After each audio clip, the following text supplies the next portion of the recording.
Hello and welcome to a brand new episode of Happy Mum, Happy Baby, the podcast. Today's guests are two actors. They are parents to Bessie, Maude and Gilbert. Now, if your family is anything like mine, you will have watched the nativity films in the lead up to Christmas over and over and over again. You probably watch them in July. I know our lot do. It's a nice little bit of joy to see us through the year. And at the end of Nativity 2, you will see a dedication that says, "In memory of the brightest star in the sky, Maude Watkins." And if you're anything like me, you will Google that name and you will see the story of Maude and how she passed away at 2 years old from sepsis.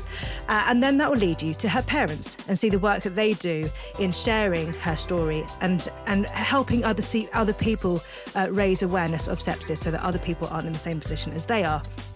They have now filmed a documentary, which I have to say is the most hard-hitting documentary I think I have ever watched. I don't think I've ever let out sounds. The sounds that I let out watching this documentary, I don't think I've ever heard myself make.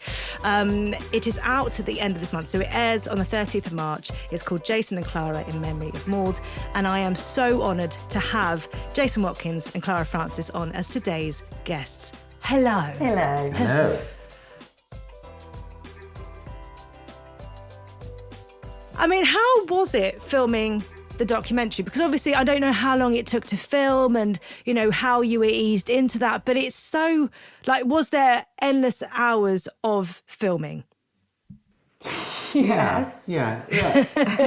there were, and it was difficult as much to set up as it was to make. I mean, we'll tell you a little bit about what it was to make and some of the things we did and people we spoke to, and things we put ourselves through.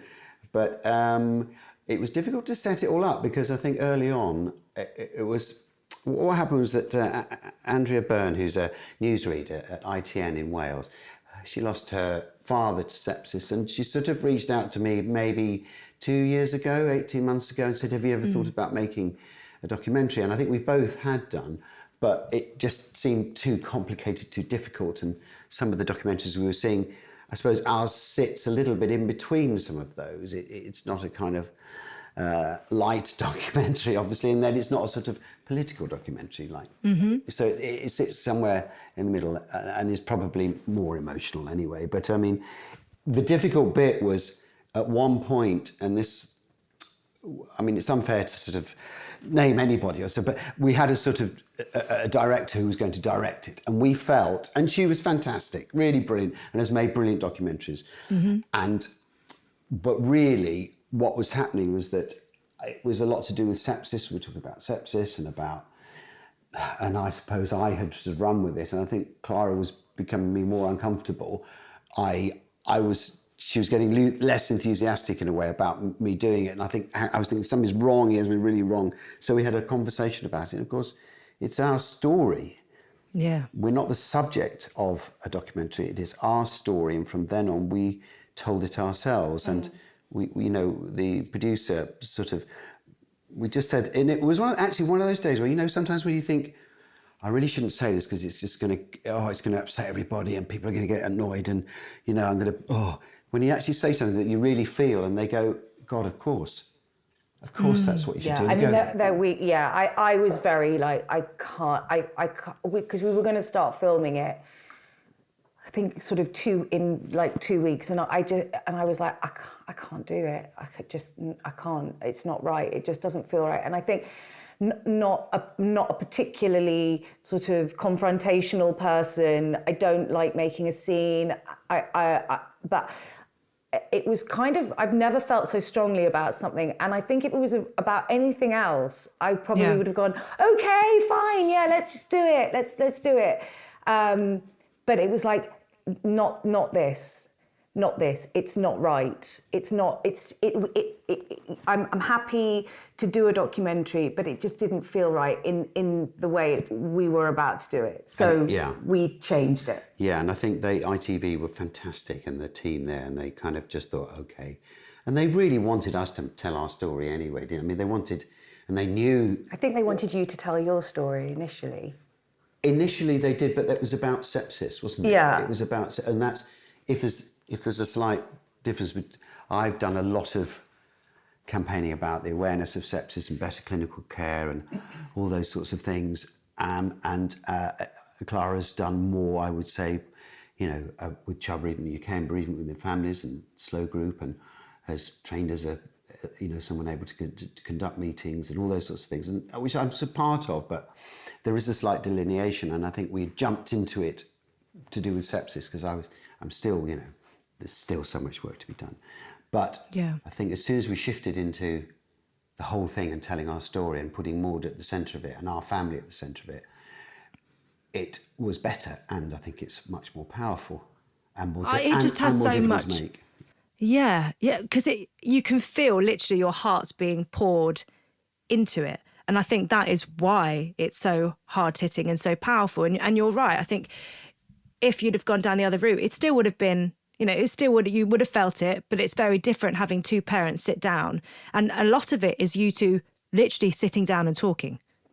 Which, and I think which we being never British, usually do. It's amazing. That's the thing, isn't it? So I think, there's so many things that happen to you in life that you don't sit down and go, so how do we feel about this? Let's go back and revisit these bits. So what was that like for both of you to do that? Well, what you're talking about, of course, is we sort of had but we sort of I think we had never had any sort of therapy together. We had, individually, we've seen bereavement counsellors, and we've, done all sorts of stuff, to help. Although what can you do? But we've never actually done it together. So when we went to see Julia Samuels for the documentary, it was the first time we've ever really sat down together and gone through in such sort of forensic detail the circumstances leading up to her death and the day that she died. Because why would we ever in our day-to-day lives go, Jay, come on, let's sit down and have a little chat about the worst 4 days of our lives. Yeah. You sort of human nature sort of goes, let's just not go there. But the documentary put us in a position which I think was good, because we'd never done it before, where we were confronted with this. And what we realised was that we had totally different recollections of what happened that day. Because I think in the documentary, there's only maybe 5-10 minutes of the bit with Julia, but that session was actually about 3 hours long. Really? Yeah, it was so intense. It was really hard. And it's funny, isn't it? Because to get through afterwards, and even around the time and afterwards and going onwards, because it's so traumatic and so difficult, what happens, I think, a little bit is that you construct in your mind what happened, and it's not always true or accurate is a better word. It's not always accurate because it's so painful and so strange that you pick up bits of it, and then that becomes the narrative. Okay, now this is what happened. I remember that, so blah blah blah. And then when you run through it together, and Clara says, "No, I was there. I had no idea that she was there." And then I thought, I kind of had a half feeling when she went, "Oh yeah, God, hang about." So it's funny how the narrative can alter slightly, and I think that's due to the trauma of it all, and a way of coping. Okay, this is what happened, and I can cope now. And it's very difficult, but it was transformative in a way that we were able to. Well, it brings you closer, I think, and this is what happens with therapy. We often go off in our own little grieving sphere, don't we? And then we come back, and if we do go to slow, for example, we will go together, or the thing with Julia and other occasions, anniversaries, etc., and we're together. It does bring us together, and it helps us. And do you think you'd have done a session like that if it weren't for the documentary? No, we probably wouldn't. No way. Quite keen to do more. It's too. Are you? I'm Yeah. not. It's so painful, and there's a part of me that there's a part of me that thinks there's probably a lot of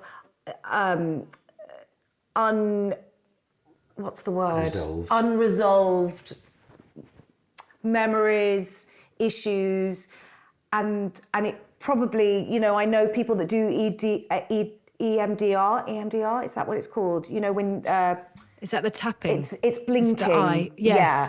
Yeah. And it's really brilliant for PTSD. I think I probably could do with some, but that I just think I'm okay. I'll just keep going. Well, because, you know, I imagine if you're going into a therapy session that you have to put yourself back there, and I imagine that's you've got to feel like you're in a place where you can do that. Yeah, and it's the one place in the world you don't want to go to. And I know people who've done EMDR, EDMR, whatever. Sounds like a drug now. And what they've had to do is go back to the trauma and relive the trauma, like second by second by second. And I mean, it's brilliant because, of course, what PTSD is, I believe, is when you have unresolved trauma and the neural pathways, there's nowhere for them to go. So what this therapy does is the story in your head, the memories become more linear, and you pop them somewhere in your brain where they can stay, rather than these sort of things that pop into your brain that they've never gone anywhere. So I think, you know, I thought before we did the documentary I was kind of in a better place than I was. But what I realised was there's a lot of stuff still going on. There's a lot of trauma still going on from that period of time. But we've lived 11 years as it is, and I think we're kind of okay. I don't quite think I'm ready yet. Maybe one day. Do you think that's also...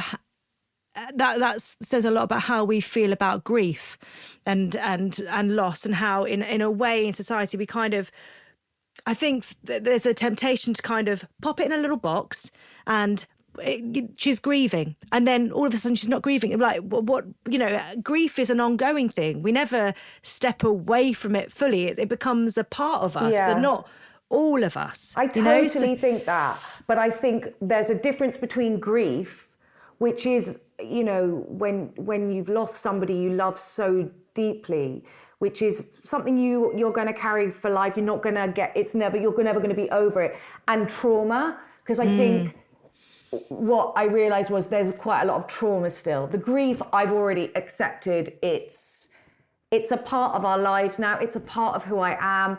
It completely changed me, and probably you as a person. You are completely sort of, you have to reconstruct yourself, because I think I felt so broken, and everything I thought life was about, you rebuild yourself. Yeah, I mean, and you rebuild yourself different, and you carry the grief is now a part of you. Yeah. Yeah, that's really interesting about what you're saying about that little analogy you said about putting it in a box. People put it in a box, so they put you in a box, they're grieving, and then there's a bit of time gone by, and you open the box, and they're all right again. And that's sort of disastrous individually and also collectively, isn't it? Because that's a very convenient way of obfuscating, the necessary things that you could be doing individually and collectively. And I suppose, if one little hope in the documentary was to have a bit more of a conversation, or just people thinking about maybe talking to their friends, talking about the programme, about grief in general, and how we are so terrified of it. We go to a funeral, and often it's a very warm occasion because you're really thinking about that person, and everybody bonds, and and it's always sad, and you do feel sort of alive. If I use completely the wrong word, but you feel as though you're connecting a bit, and in the spirit of this person in death, and then you go home, and then that's it, it's gone.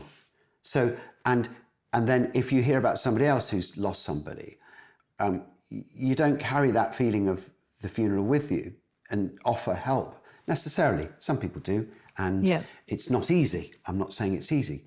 But things like that, and of course, when it comes to the loss of a child, it's even more magnified. It's even more difficult to broach, I suppose, for people. Certainly more difficult to deal with as a parent, because there are so many more ingredients. Guilt, rightly or wrongly, usually wrongly, that you could have done more. All those sorts of things are, if you really get your head around that, that's a very terrifying thing. So, it's a much more complex and difficult grieving. I'm not lessening anyone else's grief. I'm just saying it's very different. But, just as a large group of people, as we are in the UK, I think we've got a bit of a way to go in helping each other with bereavement. So, the documentary is not deliberately set out to do that, but I hope that it does maybe prods a little bit. But, I think it does. But yeah, but you do change as a person. You do have to. I think you cut to the quick a bit. I think that's quite good, and I think you become less absorbed. I mean, I would say recently I have done, but I wouldn't say it was always the case. But you separate the wheat from the chaff a bit and work out what's important and what isn't. Mm-hmm. And I think I feel I've had my confidence come back in the last sort of few years, and I feel able to make those decisions and enjoy my life. But yeah, you think, God, I'm not going to go, what's that? That's just not important. After what we've been through, that's just not important. Come on. Yeah, absolutely. I'm going to go right the way back, if that's okay with you two, to your childhoods and growing up and what your childhoods were like, and then meeting each other and whether you instantly knew that you wanted kids together. Maybe not instantly. All right, I'll give you that. When you say childhood, what would you like to know? Where did you grow up? What was it like? So I grew up in London, and my family. Oh God, I don't know what I can say and what I can't say. Very complicated. Very complex. Okay. Not really. No, my parents divorced when I was 4. My mother met somebody else who she's still with when I was, I think. Actually, she probably met when I was about 5. So essentially, he's brought me up, Dennis. Yep. I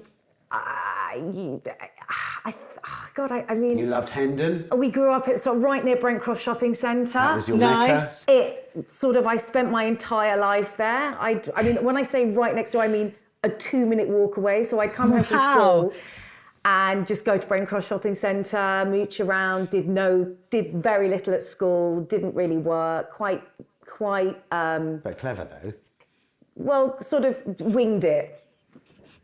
Only ever wanted to be an actress, so didn't really give a shit about anything else.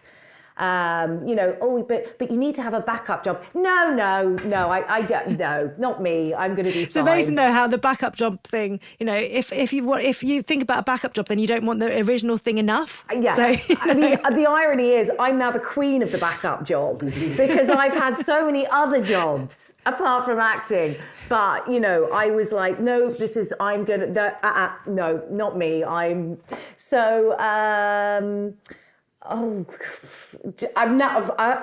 not moved really away from a 3-mile radius of where I was born. I didn't go to university. I went to drama school in Swiss Cottage. I went to Central. So that's literally down the road from where I grew up. and then I now live in Kentish Town, which is about a mile away from Swiss Cottage. So, I mean, I would not say I'm an international traveller. I'm very much a sort of North London girl. And did you always think you would have a family? Yeah, I think I did. I mean, I wasn't one of those people that was like, I long to be a mother. It's my life's dream. But I always was like, that's what I'm going to do. I'm going to have children and I want to be a mother, but it's going to, sort of be a part of my life. The children are going to be a part of my life. Yeah. I met Jason. I mean, I don't know. Actually, let's talk about Jason's childhood. Okay, go on then, Jason. Before we talk about how we met. I actually went back to the village I was born in just outside Wolverhampton, Albrighton, the other day because I was filming in the Midlands, and I said to the, can I drop in and have a look at my village, which I did, and I had a look at my tiny little house.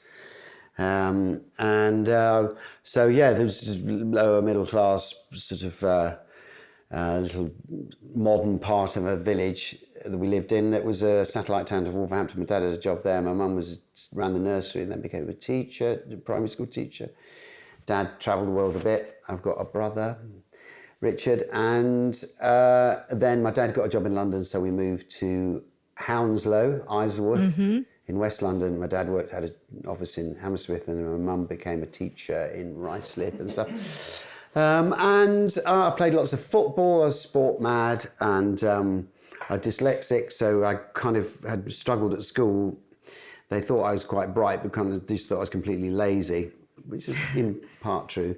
But I found sort of reading and stuff impossible. I don't think I ever read a book until I went to drama school, really, because it was so difficult. I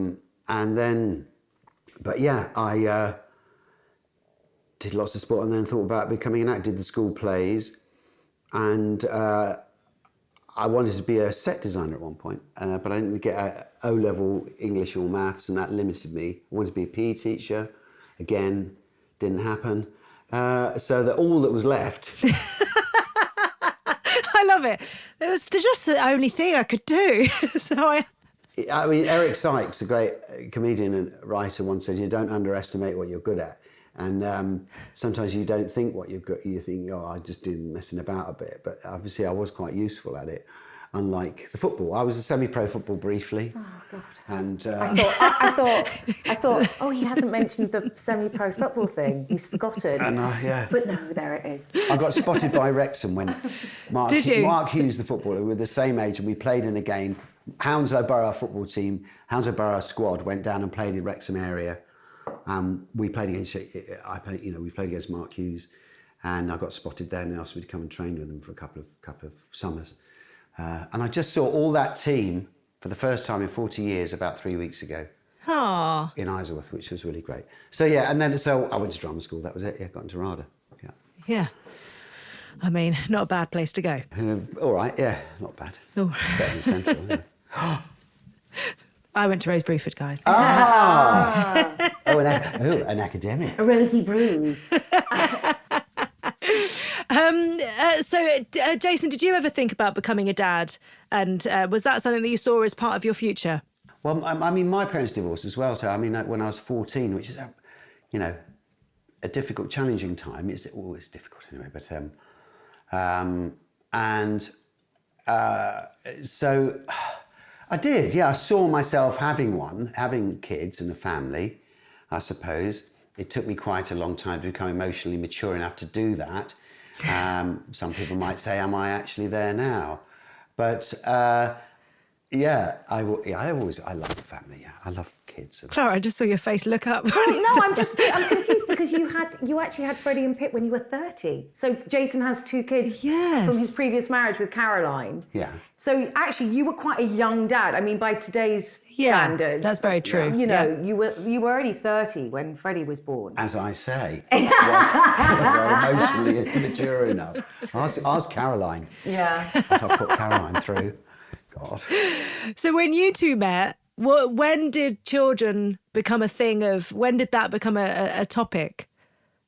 Well, we actually met when I was 17. Oh. Yeah. Jason's face is now screwed up. He's like, please don't tell the story, please. I think you were 18. Go on then, tell us. All right, okay, I was 18. I was 17 or 18. What difference does it make? The law? No, the law's 16. Oh, that's right. I was doing my A-levels and I had a job at the Young Vic. I was a dresser and worked in the wardrobe department, and I was Jason's dresser, and it's also messy, but it was a long time ago. And and we kind of saw each other on and off for about 3 years, and I was besotted with him, like properly besotted. So much so that I pretty much stalked him. He lived in Islington. I got a flat overlooking Angel Tube Station. No, you didn't. Yeah. And I would stand at the window, at my window, and I mean, it was the shittest flat you've ever seen. And I'd stand at the window and I'd go, oh my God, I can see. And I would see him going up towards Chapel Market, and I'd run out and sort of turn up at Marks and Spencer's and go, oh my God, hi! Jason, did you know any of this at the time? Did you, did you think, I keep seeing each other, but not, Right. and then he wouldn't ring me. He wasn't particularly nice to me. Didn't know what I was doing. He didn't know what he was doing. And a mate might say, isn't that that girl? Isn't that that nutty girl? Again. Yeah. And I did some terrible things. I'm not Yeah. proud of. And then he dumped me. You did. Well, I had to make a decision, didn't I? He had to make a decision between me and and Caroline, who then became his wife. Right. But can I just say at this point, Caroline and I, it's all completely fine now, and we're really, really good friends. We love each other dearly. So everything's worked out fine. And then I went off to drama school, and Jason went off and got married to Caroline and had had the boys, had Freddie and Pip. And then that marriage ended, and Jason and I got back together after the marriage ended. I had nothing to do with the end of that marriage. Jason and I we'd always kind of stayed in touch as friends. We had a bit of a little light burning somewhere. Little light burning somewhere. And then, so So when romantic. I was 30, so it was about 10 years we were apart, Yeah. we got back together again. Yeah. Yeah, so that's So you've known 21 each other years such ago. a large chunk of your lives as well. Yeah, Most we've of- known, I mean, it's Yeah, I mean, it's, 40, hold on, I 30, can't do 37, maths. 37 years, Yeah. something like Isn't that crazy? And also with Caroline, you see so many, like, I feel like families nowadays, my mum and dad aren't together, but my mum and my stepmum have such a lovely relationship. And I think, it is possible. And I think think it's it's so so important for people to It is see that that's... important, and there's lots of examples, of it not happening where, and I have to take my hat off to, to Clara and particularly Caroline for, I suppose, in, just going, okay, right, I think Caroline... he's a dick. Oh no, she never thought that. I mean, she just thought.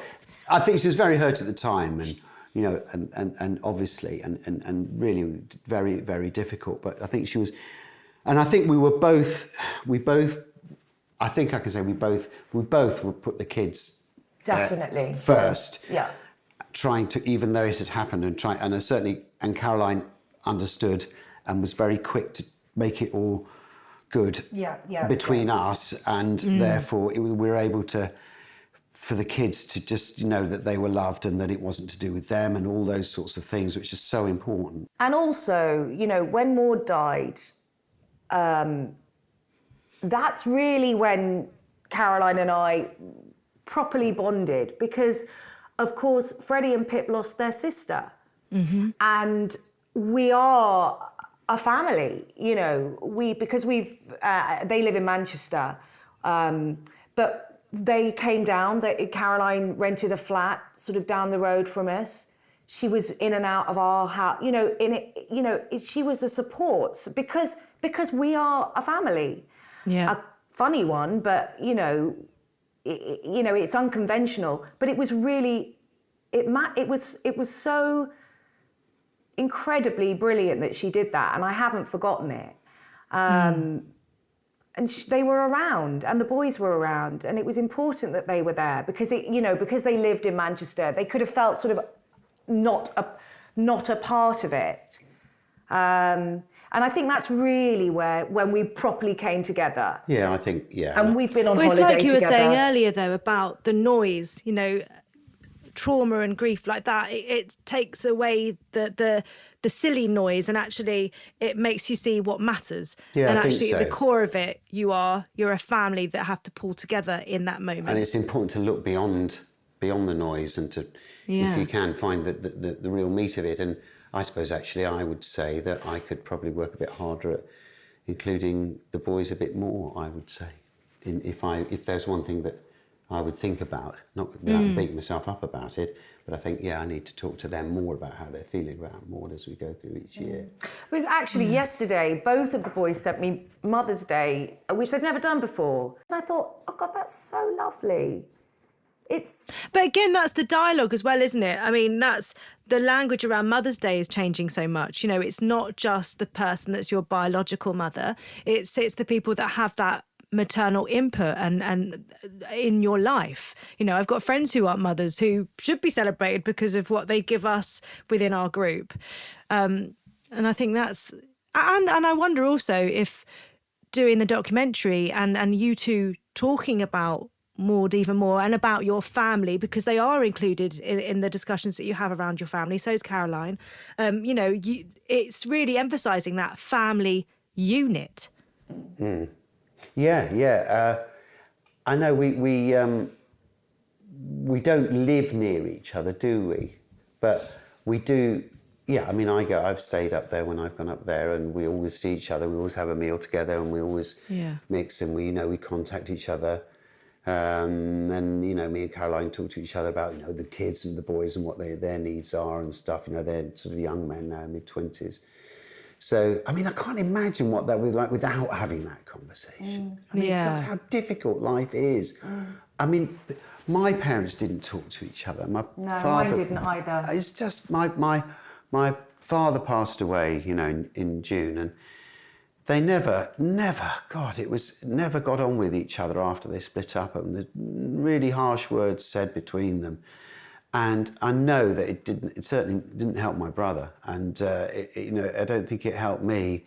And I suppose if people can just be strong enough not to go there, have some sort of contact, and try and, as Caroline did, invert her feelings of, hurt and rejection and send them outwards and not cut people off. It's so easily said, I know, but it would be so much better for the children, Yeah. Let's talk about your pregnancy with Maude. I know you've got Bessie and I know you've got Gilbert, but seeing as we're celebrating Maude, what was your pregnancy like with Maude? Well, I remember it just because I had the girls very close together. So Bessie was only 8 months when I got pregnant with Maude. Oh my gosh! Is that right? There was 16 months between them. Again, I'm not very good at maths. It's something like that. Yeah. So, I mean, but that was sort of a choice because I was like, oh my God, this is really hard. When I had Bessie, I was like, this is impossibly hard. I'm going to do it. I'm going to get it over and done with. I'm going to get my head down, have my children, just say goodbye to everyone for a couple of years and then re-emerge, a few years later when the sleepless nights and all that bit's over. So it was kind of a choice. I remember with being pregnant with Bessie, everyone was like being really like, don't pick that box up, don't do this, don't that. And then you're pregnant with your second child, nobody gives a shit. And you're like, you're carrying your baby there, we moved house, you're moving house, you're lugging there was just a sort of sense of you're not special anymore. You've had your one special pregnancy. I remember I do just remember sort of thinking, oh my God, have I made a terrible mistake? But then when I went into labour with her, because I'd had such a very long sort of 3-day epic first labour with Bessie. Yeah. I just expected that it was going to be another epic, and we had the same midwife for the girls, and she was like, you can do this at home. You're perfectly capable of doing this at home. But just ring me when your contractions are this, that, and the other close together. And Jason was saying, I think we should ring Mary. And I was like, don't ring Mary, because I reckon because she's going to be really angry with me if we call her too early, and then she's going to sit here twiddling her thumbs. So don't ring her. And he kept saying, ring her, ring her, ring her. And by the time she got to us, I think Maude was born about 5 minutes later. Wow. Yeah, it was because she came really easily, really quickly. I'm not going to say painlessly because it was very painful. It was very quick and it was very intense.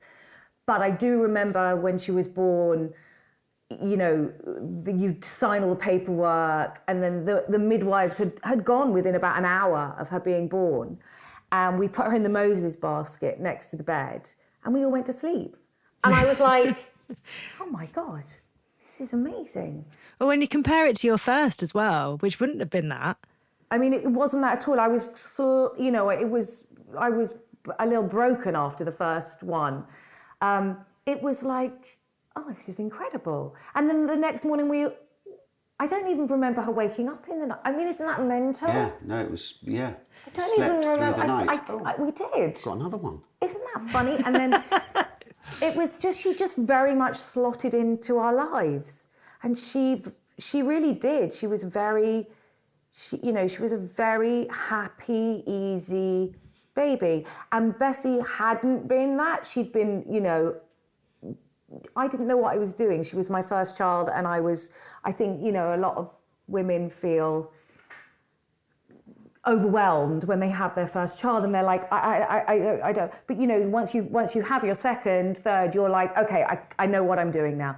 With Bessie, I didn't, and I never felt I could make her happy.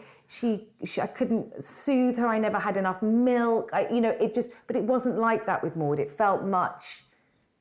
Do you think part of that was also because you had Bessie to run around after? At 16 months, she would have been, running around and doing all sorts and in everything. Yeah, well, so there's that shift, isn't it? To remember, Bessie wasn't potty trained, so I was changing. I was like, I remember just sort of being covered in shit and sick and piss for about 6 months.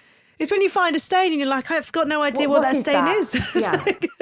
Yeah, I just remember being sort of covered in muck for a long time and being incredibly tired and living on. I remember getting up in the morning and just downing. I'm not going to say vodka. I'm actually going to say downing a box of Smarties. I remember just getting these Smarties. I was like, I can't even. The thought of cooking for myself or doing anything for myself, and you were working away. Like Jason, has spent a lot of our marriage and while the kids have been young, you've worked away a lot. So I was sort of, doing a lot of this alone. But I would just remember just thinking, I don't care. I'm just going to eat chocolate all day. And because it was just so full on with the girls. So unbelievably full on. Yeah, I but just you were loving busy the Smarties. And I had I worked as well. So it was just, I'd be working and I'd have the breast pumps, I do remember feeling very much like a cow. Well, and tied, because they would have both been so young and needed everything from you. There's that real, you are the anchor. Everything. A tethered cow. A tethered cow is what I was. In the corner of the field. Oh, It wasn't that. I mean, at the time, of course, the irony of it all is I look back on that time now with sort of rose-tinted glasses and go, oh my God, I wish I'd, because I remember just going, oh, just let this bit be over, This is so hard. It's so hard. I'm so exhausted. I would run from room to room at night. I'd feed Maude, then I'd run into Bessie's room. I remember milk like spurting out of my boob. I mean, I remember they're magical, those boobs though, when they're squirting.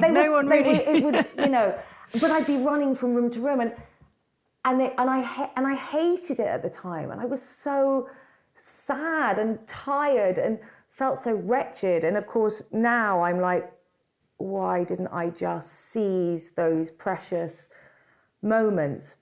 I don't think people do, though. Do you know what I mean? I think you're right. There's a reason why everyone goes, oh, enjoy them now. There's a reason for that. I think it's such a big life change, a gear change when you've got a newborn in the house. Suddenly, you aren't able to do things in the way that you normally would. You can't literally just be spontaneous and go and get something done. Everything is so considered and unpredictable. So I think that is something that. But I remember feeling like a deep shame after Maude died, a really sense of shame that I had not savoured every single second of it. But of course, I know in my logical mind that that's ridiculous because nobody thinks their child is going to die. Nobody would ever think that. Nobody thinks I do now. I would like to say now I do, and I kind of go, oh, this is really special. This is special. My mum's here, my stepfather's here, and my family are here, and everyone's happy and everyone's healthy. It's special. I never thought that before, because you don't, because you're in the moment, and you accept that it's going to keep happening. That'll keep happening, and there'll be a magic moment.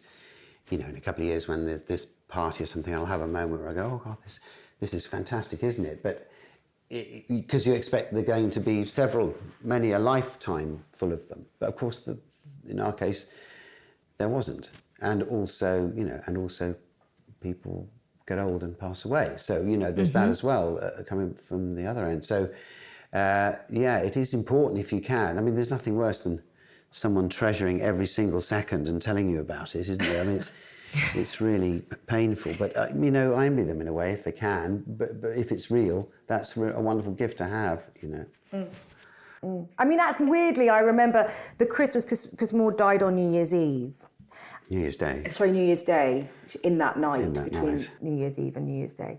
And I remember the Christmas before, so it would have been like 2 weeks before, my grandmother was still alive, and we were at my mum's, and it was just after Christmas. And I remember videoing the girls. I've never seen this video, actually, because I don't know what happened to all the stuff that was on my phone. That's another story. And I videoed the girls cooking in the kitchen with my grandma. And I do remember going, I'm going to look back on this one day, because Mama, my grandmother, she's not going to be here anymore. And I really remember feeling that. And then I remember when Maude died thinking, hold on, why? You were the one that was supposed to die, not Maude, but being quite cross about it. Of course, nobody should be dying, but she was 93 and she was still alive. And she even said to me, she was like, it should have been me. And I probably went, yes, it should have been you. I mean, because you're 93. Anyway, she has since passed, and it was very sad. But 93-year-olds die.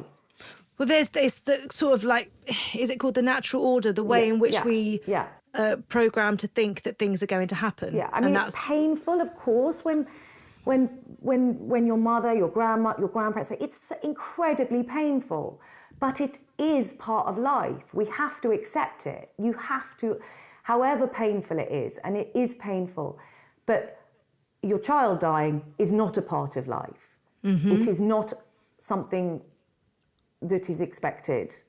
It is not an expected death. So, it... Let's talk about that period of time. Did Maude have a cold? Is that how everything started? Yeah, she had a cold and a sore throat. So, I mean, she had a sort of husky voice for a while, which was funny, which we enjoyed, because it was funny. But I mean, in a way, because we never thought that it was serious, and of course at that point it probably wasn't,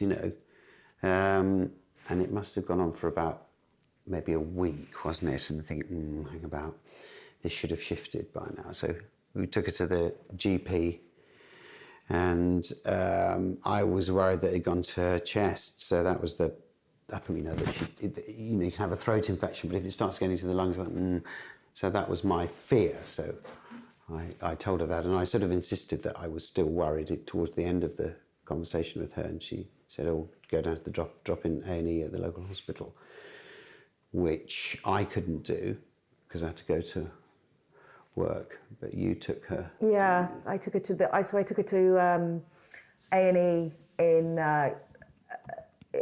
University College Hospital, and I was like, oh, he's fine. And actually, I was like, I think Jason's being a bit, overcautious. You get that guilt thing, don't you, when you're in A&E, and you're like, oh God, they're going to be bouncing around. By the time we get there, they're going to be absolutely fine. Yeah. So we went, and I do remember looking at a kid in a bed with two parents who looked really worried, and I was thinking, God, that kid looks really ill. Thank God Maude is like, she was playing with the Playmobil thing, and the doctor was like, she's got croup. It's fine, give her these steroids. He gave her some steroids, gave me something to give so we could give her when we got home. And I was like, oh, thank God. Because, you know, this could potentially have been something quite bad. But he was very reassuring. It's fine, it's fine, it's fine. And he said, oh, just be careful, you know, in 24 hours' time, when the steroids might wear off, and just, you know, have an eye out for that, didn't he? I remember him saying, or he'd said that, hadn't he? Do you know what? There's so much I don't remember. There really is quite a lot I don't remember. So you probably might remember better than I do. But then, so she went to sleep, didn't she, that night? And then the next day... and then it was New Year's Day. So on New Year's Day... New Year's Eve. Sorry. God, my brain. New Year's Eve, and then I had a little nap in the afternoon, didn't I? And then just like a little slough, and you said, oh, she woke, she was having problems. She couldn't breathe. Yeah, she couldn't. She couldn't find breath. Yeah. And the consultant at the hospital had said the day before, if that happens, just stick her in the bathroom, shut the door, and put the bath tap on so it steams. The steam will help. But first of all, we never had that much hot water in our old flat. Well, we could never make steam in the bathroom. Yeah. No. It took ages, and I was thinking, this isn't working. This is actually, and she was really not. Yeah, and clearly, you know, steam wouldn't have done anything, No, would it? we were way beyond steam in a bathroom at this point. So she was losing consciousness, wasn't she? And she was pale and floppy, and so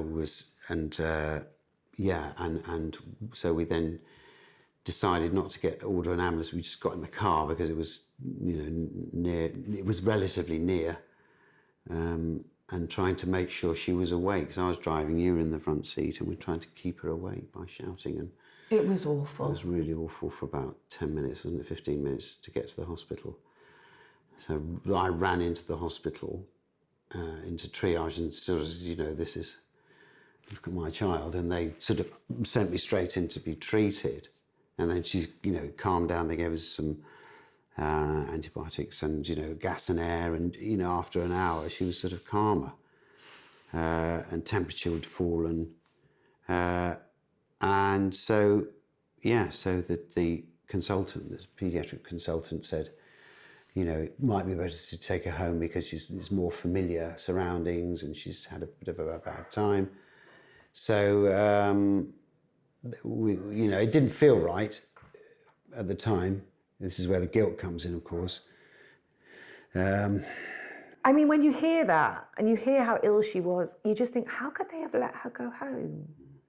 I mean, but that is procedure. Like, how could they have let her go home? But that was the argument. We're talking a matter of hours from her being unable to breathe to leaving the hospital. Yeah, and this is, you know... It was about 2 hours, yeah. There's so much that one can go into, and it's very difficult, but you know, that was one of the key things that we talk about even now, without leaving what we're talking about, is the narrative. It was called a narrative of, did the last person who saw her 5 minutes ago, was that person fully aware of how my child was presenting in triage 3 hours ago?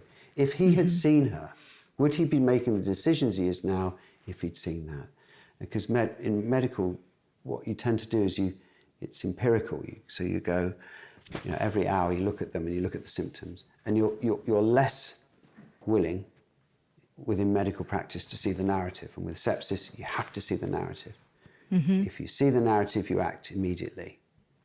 So, you know, that's part of the things that the UK Sepsis Trust is constantly trying to do and instill in various trusts, protocols and practice of better medical practice.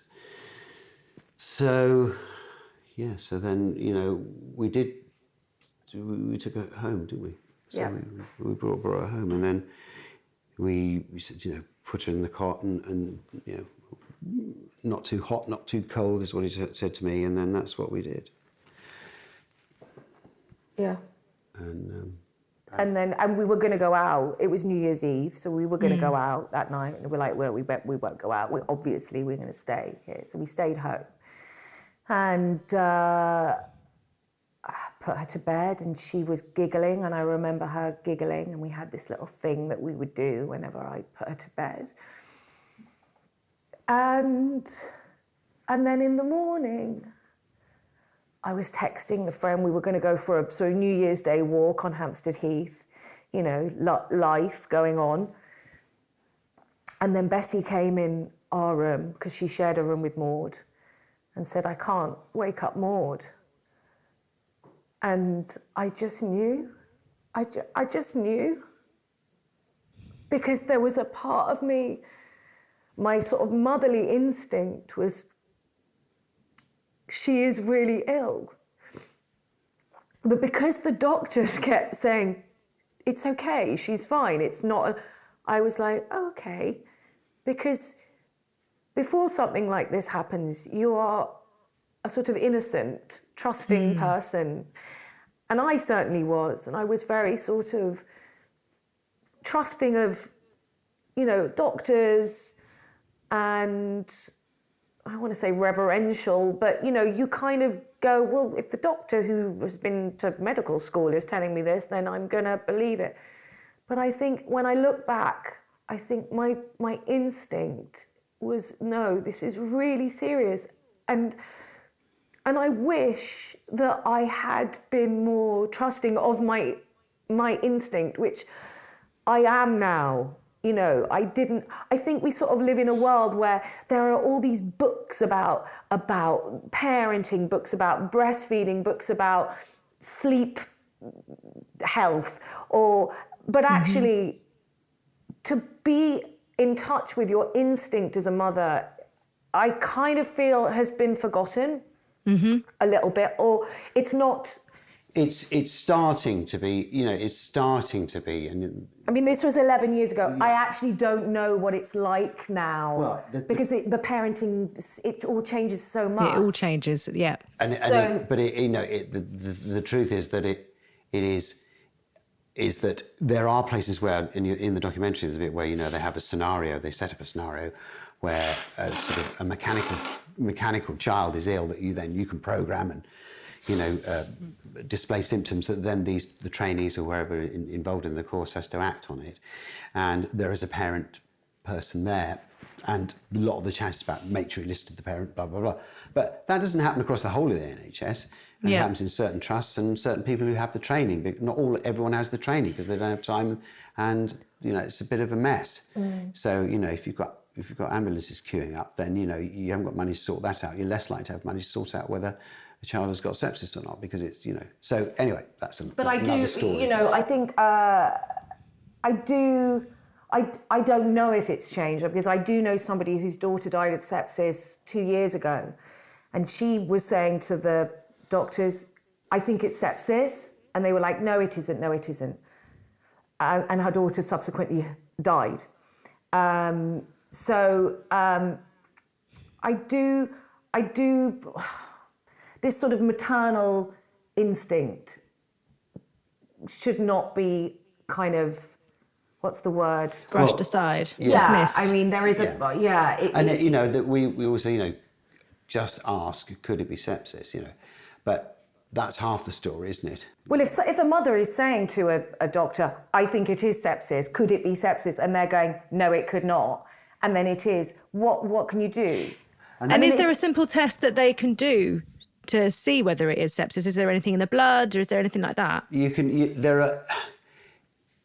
thing to say is that it's not easy to diagnose. Okay, so that is why it's not like meningitis. The child has got a sort of orange cross on their forehead, or a rash, and if you put your cup on it, you know, it isn't like that. But there are signs. There are signs. You know, there are signs. You know, which is not being able to pass water for 24 hours is amongst infants, you know, feeling floppy and cool to the touch, pale skin, stridor, breathing difficulties, which Maude displayed, whether you're really gasping for air.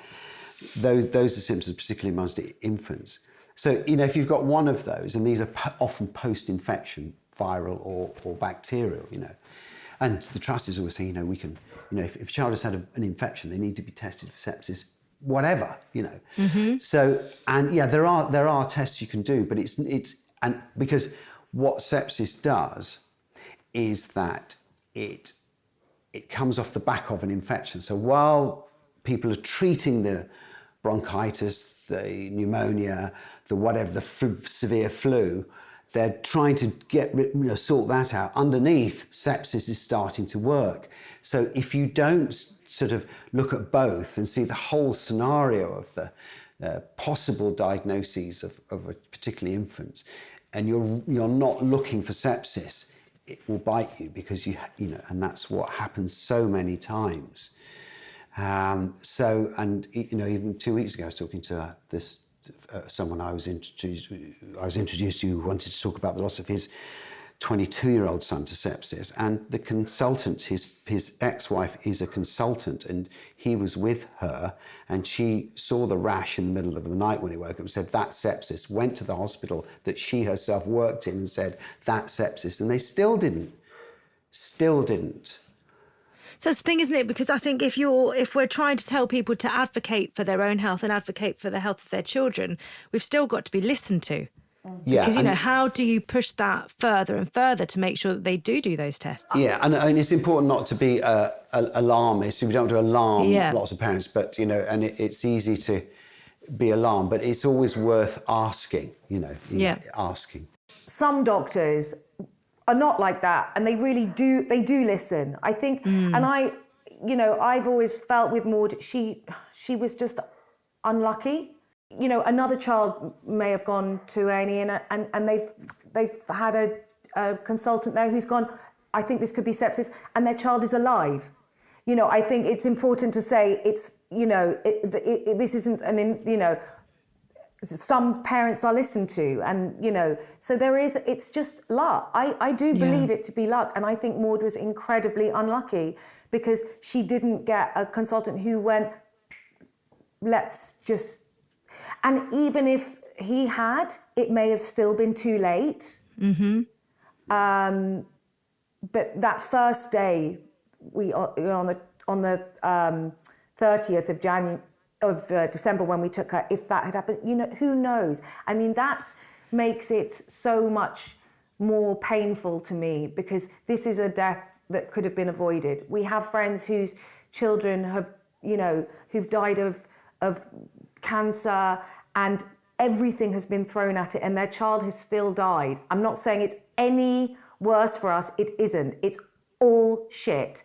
But to know that your child could potentially be been saved, a 14-year-old girl going out and having a really fabulous life when it didn't happen for her, is particularly difficult. It's the what ifs, surely. It's those that keep. Yeah. And the what could I have done? What could I have done differently in the days which we kind of talked about in the documentary when we were with Julia. It's like, because you're reliving it, you're going, why didn't I scream and shout at the hospital and demand that they keep her there and they give her I didn't know, Mm-hmm.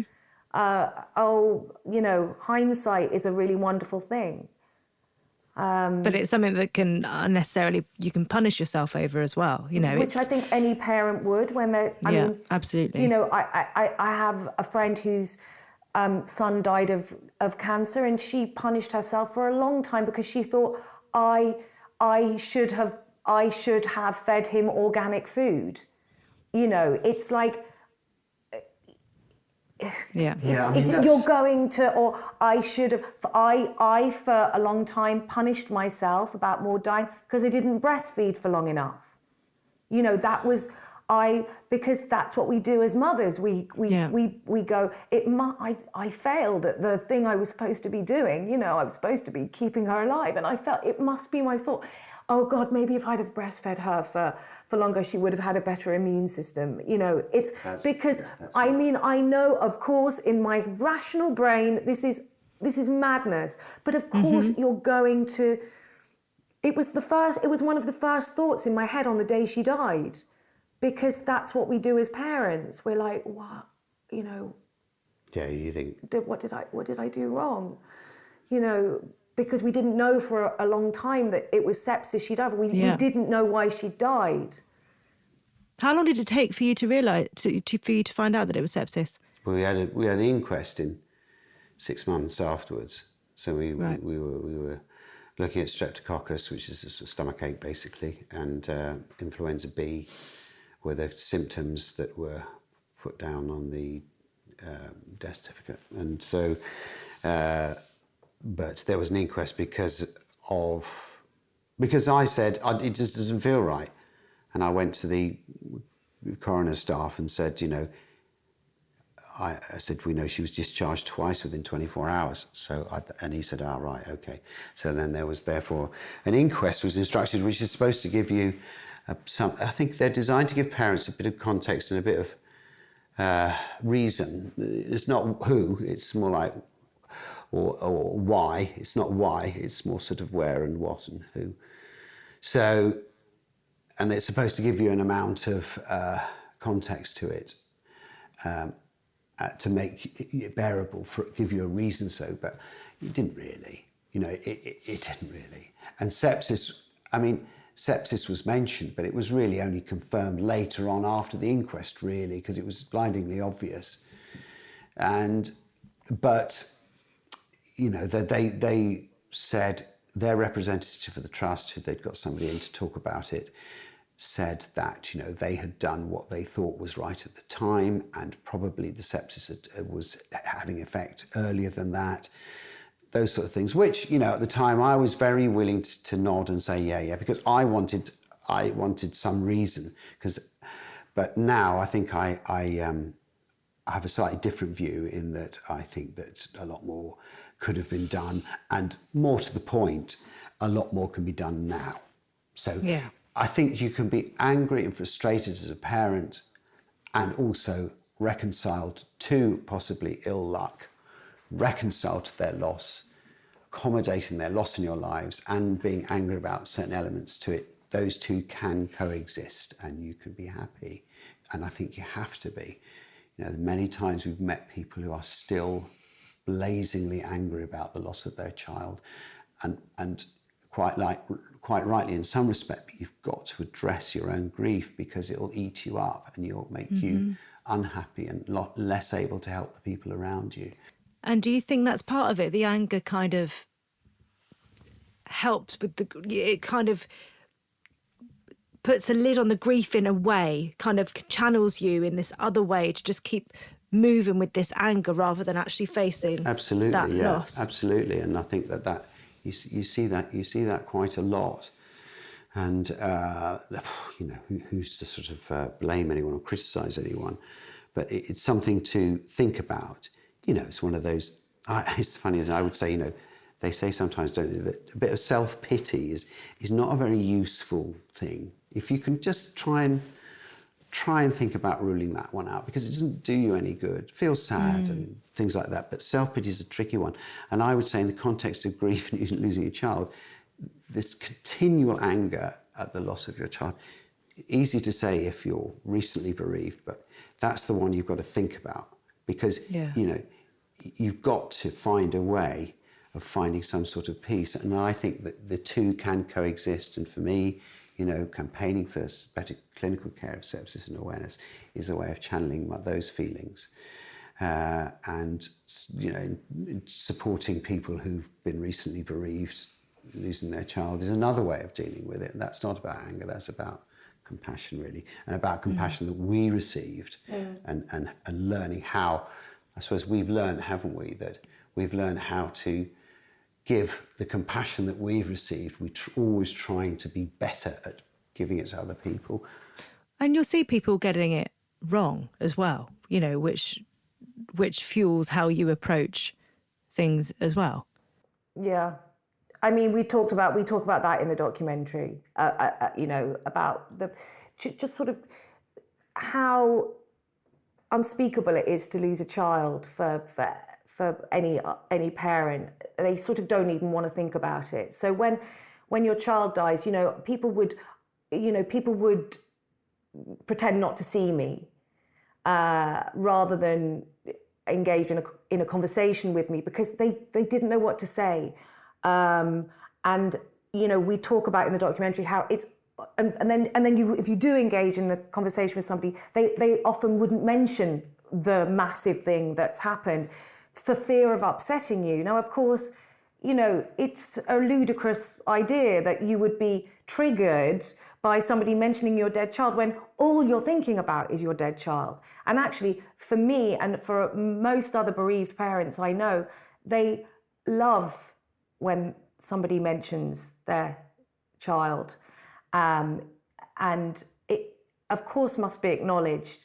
I had another friend who somebody hid behind a van rather than she saw them walking to the van, but she didn't see them coming the other way. They literally just did. And I don't know if it's a very British thing. We grieve we're very sort of stiff upper lip. My family are Jewish, so it's slightly different. But a very English way, a sort of stiff upper lip. Just get on with it.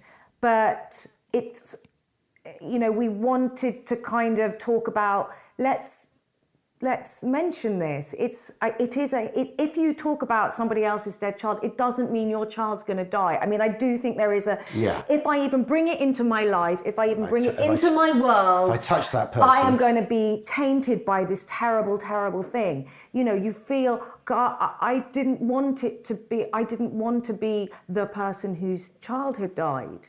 I didn't want to be defined by that. But it is.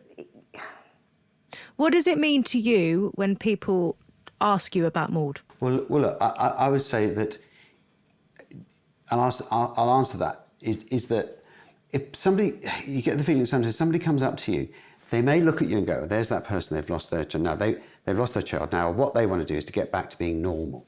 So let's not talk about it. Let's talk about something else and encourage them away from how they're feeling, and that'll make them feel better. Because we'll talk about something else. Now, the thing is, you can talk about the football or whatever kind of, because that is a way of, connecting. But, we're changed. We're not, you can't go back to where you were before. You're a different person. And part of that is acknowledging that you've lost your child, and that I understand you've lost your child, you're a different person.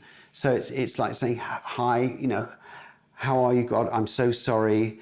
Is there anything I can do? How are you having a good day today? Or how's your partner? It's like, and if even as I'm saying that, I think, God, I might think of saying the right thing, which you may feel you're not, but at least mentioning the child, it really does help, And if you're clumsy about it, it doesn't matter. No one's going to go home and, no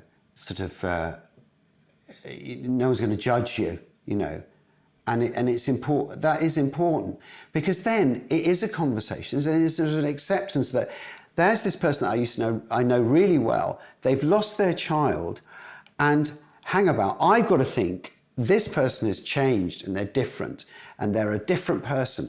What can I learn from them? How can I help this person? Not, I'm going to get them back to how they used to be, because it doesn't work. And I suppose having death in as a thing that is not in a box, as you said, that is just with us gently, kindly with us, that you can touch every now and again and refer to without it being some awful big bomb that's going to go off in the conversation or in your life, But practically, yes, those things are important that, one should mention. And it is a relief. It's such a nice thing when someone says, like even now I said, if I'm working with someone and they'll say, oh, hello, I've been watching your work for a long time. I'm a big fan, and I'm so sorry about your daughter.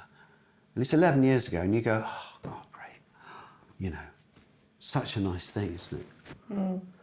And in the early days, it's different now. People don't talk about it now, really, because, day to day. I'm talking about in the early days, weeks, months. I kind of feel it needs to be talked about. And what I would, if somebody didn't mention it, or I hadn't seen somebody for a while, say 6 months, and she died 6 months later, I'd see somebody, they didn't mention it, it's the first time I'd see them, I would mention it. Because really?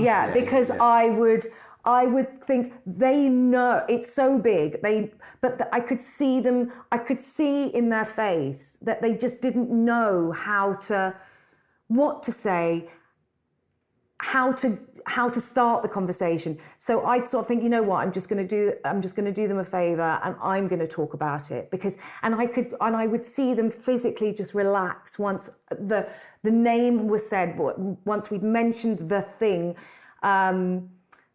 But I do remember thinking, why is it my responsibility to do this? It shouldn't be my responsibility to make sure you're feeling okay about my child dying. But that's where we are, and I think that is because people just do not know how to talk about death, particularly children dying. Yeah. They just don't. It goes back to what Jason was saying, I think, with, people don't want to upset you. Of course, it's like they're going to bring the sadness. But actually, it's acknowledge my life, acknowledge my child. I'm not being judgy at all. I totally understand why it is so impossibly hard. And before she died, I don't know if I would have been very good at it. But because I'm on the other side of the door and I have this perspective now, I know. See, I don't think it's judgy. Really? And I think unless people who are in that situation share, then people will carry on being, like stepping away from the conversation. I think it takes people, sadly, that have experienced it to kind of go, no, this is what we actually should be doing as a society. Yeah. Every different community is different. Cultures around the world approach death in such a different way. Yeah, we just happen to live. But I think being British, as a culture, we're so sort of emotionally closed. Yeah. And I think if you go to a tribe in the Amazon, it's probably very vocal. It's there's a sense of community. I mean, it was very hard having. I've talked about this before, but when she died, you live in London and it's really difficult living in a big city. It's busy. People are mean. People are rude. You've got to pay your parking. You've got to do this. There's a lot of stuff that has to be done. And I think, when your child dies, you feel raw, like your skin has been ripped off you and everything hurts, everything. Even somebody kind of looking at you the wrong way, it hurts. I remember just thinking, I need to be wearing black. I need to be in mourning because then people would be nicer to me. People wouldn't be yelling at me in my car because I was 2 seconds after the lights turned green, I didn't go straight away and somebody's shouting at me and swearing at me. It feels like I remember thinking, you can't talk to me like that. My child's just died. But of course, nobody knows when you live in a big city. If you live in a little village, maybe there's more care. But I remember thinking, God, it's like, why doesn't everybody know that my child has just died? I mean, I would tell everybody. I'd be in the supermarket, I'd be at the bus stop. I would be like, my child just died, because obviously, you'd have your kids, or, how many kids have you got? Oh, yeah. I mean, obviously, this is a massive question for anyone that's lost a child. How many kids have you got? In that split second, do you say to that person, do you tell them, well, I have 3, but one of them's dead? Are you going to invest that information and that time with that person? Or do you just say 2 and then you walk away and for the rest of the day you think, I've done my Maude a terrible disservice because I haven't mentioned her. It's all so complicated, such a complicated landscape to live in. If you could write a letter on being a mum or being a dad, who would that letter be to and what would you say? Well, I think my letter would be to my children, probably. I think Freddie and Pip, and about I'd say one thing separate to being a parent, which is something about never feel that you're not. Never feel afraid to put your opinion across, and you should be feel comfortable in any room you're in with anybody. Something like that. And then as a parent, it's all about love, isn't it? And it's about, for me, I think it's a bit about time as well. I've got boys that weren't living with me, and I can't say hand on heart that I'm brilliant at always keeping enough contact, but I wish I could do more of that. But that's the thing that I keep an eye on. Keep contact with your children, in that way. If that's the circumstance, even stupid, sending a reel of something, or anything stupid, I think that's really important. But essentially it is all about love. I mean, we've got our 15-year-old is, it's difficult, isn't it? We can't say it's easy, and I don't know how good parents we're being, but we're trying, aren't we? Even if we, just let things go for a bit, it's still hard. But yeah, my letter would be to my children, and because it's so stressful, isn't it? Parenting, but just make sure the love's coming through as well. Yeah. And I probably have to agree, because I think,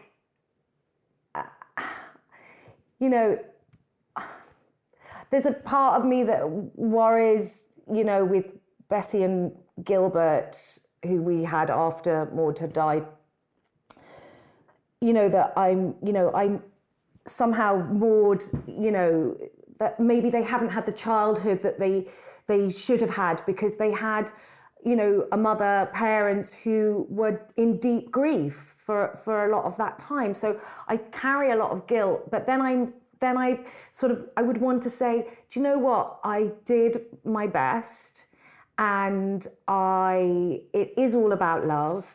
And if I ever did anything that you are, it would never have been that you're cross about, or because actually I'm a human. And I think, I remember that light bulb moment myself when I realized that my parents were humans. Mm-hmm. They're humans, and they're gonna fuck things up, and did. And but you know what? It's okay to mess things up sometimes, because that's being human. And nobody has perfect parents. Nobody has a perfect childhood. As much as we would love for our children to have perfect, happy childhoods, I don't know if it's possible.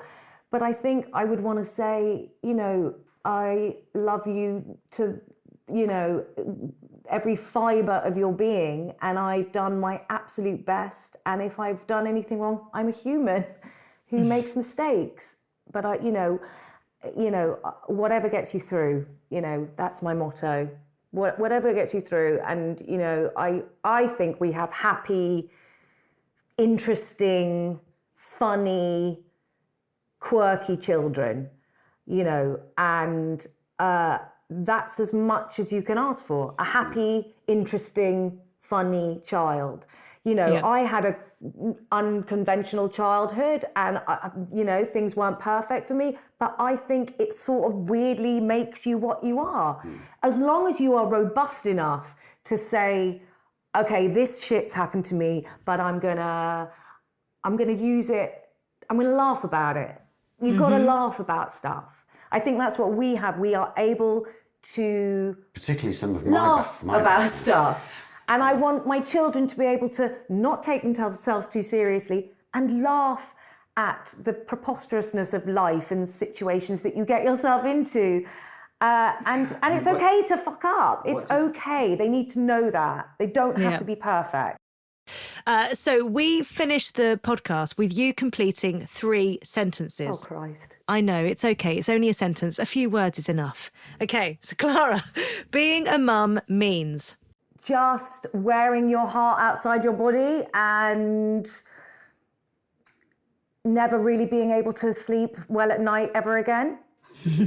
That's really negative, isn't it? No. It's quite negative. Jason, being a dad means? Getting as much sleep as you like.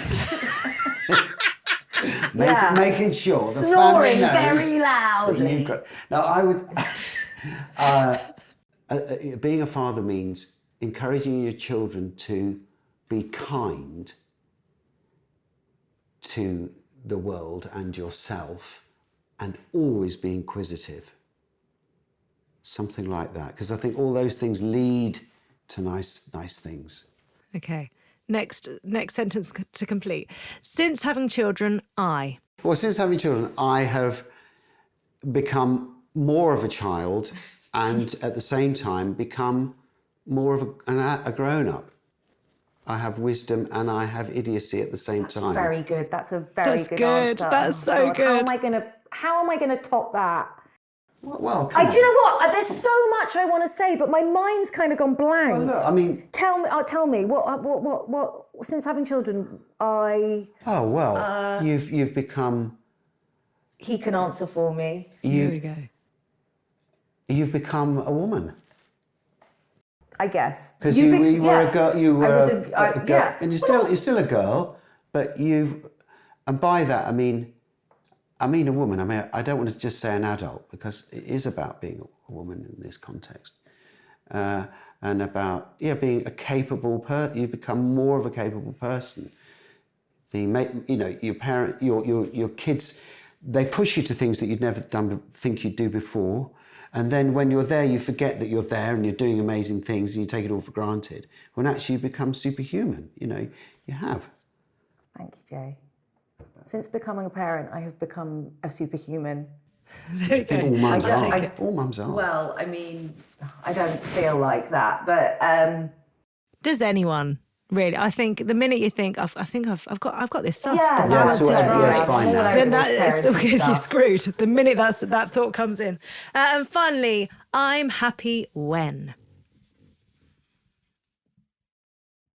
I'm happy when I'm surrounded by my family and my friends, and everyone is happy and healthy. And I think that really, and preferably in the sun. I like being in the sun. I'm happy when I'm in the sun with my friends and my family, and everyone's happy and healthy. And I really, truly think nothing else matters. As long as everyone is happy and healthy, nothing else matters. And that is a fact. Nice. Jason, I'm happy when? I'm happy when... No, I mean, it's exactly the same thing. It's exactly the same thing. Yeah. I honestly could have talked to you about so many other aspects of the documentary. There's just so many touching, beautiful moments within it, and heartbreaking moments. But I want people to watch it. So just to let people know, it's called Jason and Clara in Memory of Maudie, Thursday the 30th of March, 9 p.m. on ITV. I hope the lead up to it isn't too distressing for you both in terms of like the apprehension and everything. It is what it is. We'll see. Yeah. I'm sure it'll be fine. It will. What is it? Thank you so much, and thank you coming on the podcast and giving me so much of your time. Like I said, I could have stretched to 3 hours, and we could have had, an extra therapy session. Yeah. But thank you both so much. Thank you. Thank you so much. Yeah. See you soon. Thank you. See you soon. Okay.